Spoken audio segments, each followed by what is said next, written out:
La première pièce, je vous dis, ça va être Mount Olympus. 27 acteurs sur scène pour une pièce, plutôt pour une série de pièces qui dure 24 heures, qui a donc été vue par certains de nos chroniqueurs autour de cette table. Alors, c'est une série de pièces qui s'intéresse aux grands héros grecs et qui fait voyager le spectateur au cœur d'une expérience sensorielle plus que théâtrale. Une performance de théâtre et de danse que Jérôme Verbre qualifie de fucking best experience ever. Qu'en pensez-vous donc, Maxime? Donc c'est vraiment une performance. Moi, le premier mot qui me vient par rapport à ce spectacle, c'est vraiment une performance physique. Parce que les comédiens sont vraiment poussés dans leur retranchement, les danseurs, ils donnent beaucoup physiquement. Et Yann Fabre les pousse vraiment on les voit vraiment aller jusqu'au bout. Il y a plusieurs scènes comme ça qui sont très très fortes. Et c'est vrai qu'il y a une cohérence dans ces 24 heures. On traverse cette mythologie avec beaucoup de plaisir. On rit parfois, c'est déjanté, c'est très sexuel. Hein. Il y a beaucoup de sexe quand même dans un spectacle très physique, très sexuel. Donc, c'est même très trash à certains moments. Oui, effectivement. Oui, c'est assez trash, mais je trouve que c'est aussi assez esthétique avec peu de choses. Il y a peu d'éléments scéniques, je trouve que Yann Fabre est assez inventif au niveau de la scénographie. Il y a très peu de choses et il y a des très beaux effets, des très belles scènes. Donc moi j'ai beaucoup aimé ce oui, tu veux dire il y a très peu de moyens, parce que tu dis il y a très peu de choses, tu veux dire il y a très peu de... Alors, au niveau scénographie, il y a peu de décors, de changements de décors, c'est assez limité. Pourtant la technique doit être assez impressionnante à tenir 24 heures, y compris pour l'équipe technique. Oui, tout à fait. La performance est incroyable, tout bonnement incroyable. Moi, j'ai dormi à un moment donné il y a même des lits de camp quand même à la Villette, donc j'ai pu dormir là. J'ai loupé une partie de la nuit, mais ça n'empêche pas de suivre la suite. Il y avait des temps de rêve aussi. Oui, les temps de rêve, mais ils sont petits. Moi, j'en ai pris un peu plus. J'ai pris un temps de rêve un peu plus long. À 2h du matin, on avait 50 minutes de temps de rêve, et là, c'est dur. Et pour revenir sur le tweet que tu citais tout à l'heure, c'est une expérience physique, ça c'est clair, mais c'est une expérience aussi pour les spectateurs en fait, qui sont vraiment immergés dans une pièce durant une journée complète. On se demande vraiment comment on va en ressortir, si on va être tout le temps attentif, et on ne l'est pas tout le temps. Mais c'est ça aussi qui est assez surprenant, c'est que les minutes parfois s'écoulent très très lentement, et il y a certains passages, certains tableaux où on a hâte de voir la suite venir, parce qu'on a l'impression que ça s'étire à n'en plus finir, et d'autres moments qui m'ont paru vraiment passer en 10 minutes et qui en fait duraient 1 heure. Donc l'expérience du temps aussi, voilà, c'est ça. Exactement, je trouve que c'est aussi une expérience vraiment pour les spectateurs, quoi, alors sans parler on a beaucoup parlé sur les réseaux sociaux de marathon, de choses comme ça. Alors on va pas, moi j'aime pas trop quand on se vante d'avoir tenu 6 heures ou 8 heures devant un spectacle et il y a 24, mais c'est plutôt cette idée d'avoir été immergé dans un spectacle aussi longtemps et d'avoir vécu des choses même avec le reste du public. Une expérience collective. Voilà, c'est ça. Mais effectivement, sur le temps est complètement... on sait même plus l'heure qu'il est, il n'y a plus du tout de repère temporel. Et parfois, il a étiré beaucoup les scènes. Il y a des scènes qui se répètent,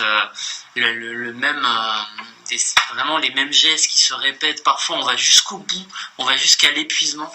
Et c'est vrai que pour le spectateur, ça demande aussi. On n'est pas toujours attentif, mais on est là, on revient. Parfois, on peut même s'endormir dans la salle. Je veux dire, c'est voulu pour pas être suivi d'un trait. C'est vraiment. D'ailleurs, je pense que c'est aussi pour ça, à mon sens, qui a étiré autant les scènes, c'est que parfois on peut ressortir de la salle, on rentre à nouveau, et là on voit la scène se terminer, on voit un bout de scène en fait. Oui, même si on rate une demi-heure, 1 heure, on arrive de toute façon à tout raccrocher, parce que voilà, ça reste vraiment de la performance, et aussi bien en théâtre qu'en danse. Il y a des scènes, par exemple les scènes d'orgie chez Dionysos qui reviennent à rythme assez régulier, donc hop, on raccroche, à ce moment-là on peut décrocher un petit moment, parce qu'on sait plus ou moins ce qui va se passer, ça va être très trash, très sexuel. Voilà, on peut faire une micro-sieste et puis reprendre juste derrière. Et à ce sujet, d'ailleurs, j'aurais voulu parler rapidement du livret. Le livret d'accueil qui est distribué aux spectateurs, puisque pour se repérer dans ces fameuses 24 heures, c'était bien d'avoir un appui et il est quand même très très bien fait. On n'a pas évoqué le sujet du spectacle qui sont les mythes grecs. Et dans ce fameux livret, on a notamment un repère pour ceux qui auraient oublié qui était Panthée ou Philoctète. Mais on a surtout un découpage scène par scène, tableau par tableau de tous les chapitres du spectacle. Et il y en a 14. Donc ça, c'est aussi très pratique quand on pique un petit peu du nez pour se repérer dans le spectacle. À chaque théâtre. Je crois que c'est vrai, je me suis pas renseignée. Si c'est un dispositif de la Villette, non, je pense vraiment que ça a été fabriqué par la compagnie, puisque le découpage est quand même très très très précis. J'ai en effet pas cité toutes les pièces, du coup toute la chronologie que ça faisait, parce que ça aurait été un peu long. Mais c'est assez impressionnant. Vous avez tous tweeté le déroulé de la journée, plus qu'une soirée. Mais c'est vrai que pour le spectateur, c'est vrai que c'est très pratique parce qu'on revient, on se dit bon bah là on en est où, chapitre 8, ok on en est à Antigone, on en est à Phèdre, donc comme ça on se repère vraiment et c'est vrai que c'est bien pensé pour le spectateur et même ce lexique effectivement oui je suis d'accord, c'est à souligner, c'est très c'est assez didactique et ça permet de ne pas se sentir exclu et de faire quand même le lien, même si après on vit la performance parfois sans se dire toujours qu'est-ce qu'il nous raconte, quel mythe il nous raconte, quelle image ça nous donne. On fait des pauses aussi au niveau du cerveau. Oui, parce que c'est vraiment quand même, la notion de plaisir est quand même très forte. Moi j'ai rigolé parfois, je trouve que c'est assez jouissif comme spectacle, clairement. On a vraiment l'impression d'assister à l'orgie des dieux grecs, quoi. Je pense que c'est ce qui... D'ailleurs, ça finit comme ça, ça finit par une explosion fête c'est exceptionnel. Qui part en couleur. Ça vous a un petit peu redynamisé à la fin de la pièce? Ouais, la fin on serait pas parti très, pour 24 heures, mais forte. on reste prêt en se disant mince, ça s'arrête comme ça.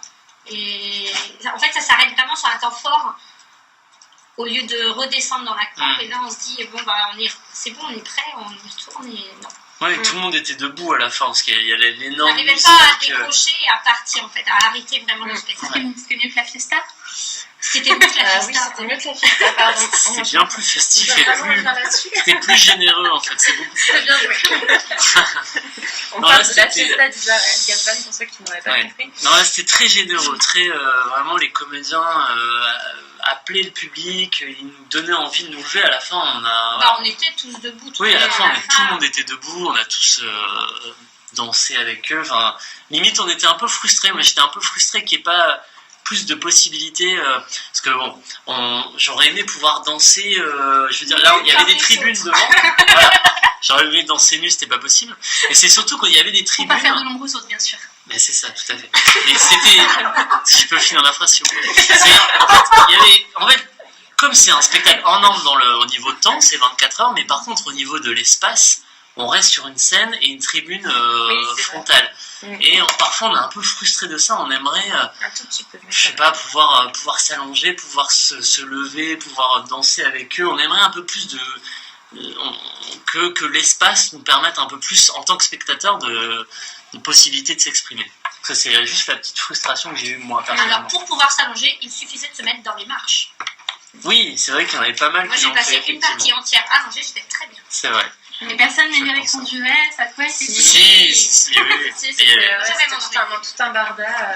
C'était assez drôle ça d'ailleurs, cette préparation à un spectacle, on avait l'impression qu'on partait en camping, c'était partie du jeu, d'expérience. Et une chose aussi que je voulais rajouter, c'est que je pensais vraiment qu'au fur et à mesure des 24 heures, les gens allaient partir pour ne pas forcément revenir. Et on a été très très étonnés de voir que finalement la salle ne désemplissait quasiment jamais, à part cette partie dans la nuit qui était un petit peu moins, en plus peut-être un petit peu moins réussie que le début et la fin. Et la fatigue des comédiens aussi peut-être. Oui, enfin je pense que c'est la fatigue aussi. Et puis dans le rythme, on sentait vraiment une descente au niveau du rythme. Et nous, on n'est pas habitués non plus à continuer à 3h du matin à être à nouveau dans un spectacle après juste 50 minutes de pause. Enfin, moi qui s'est transformé en 1h30. Mais la salle n'a pas désempli. Ça, c'était beau à voir. Et je pensais aussi qu'il y aurait vraiment que des jeunes. Et de voir qu'il y avait toutes les générations, ça m'a vraiment interpellée. C'est vrai qu'il y avait tous les âges dans le public. Et on sait pas, il n'y avait pas que des très jeunes, effectivement. Et non, tout le monde a tenu la performance. Donc, c'est vrai il y en avait même de la génération de 4e mur. Ouais. Si bien que ça. Et oui. Et il n'y a personne qui est mort. Comment je vous remercie pour votre intervention sur Monte Olympus, qui donc part en tournée. On vous mettra les dates sur les réseaux sociaux. Non. Si, il verra les dates sur les réseaux sociaux au travail. Donc, est-ce qu'il y a des réactions tweetos, les filles? Bah, pas encore.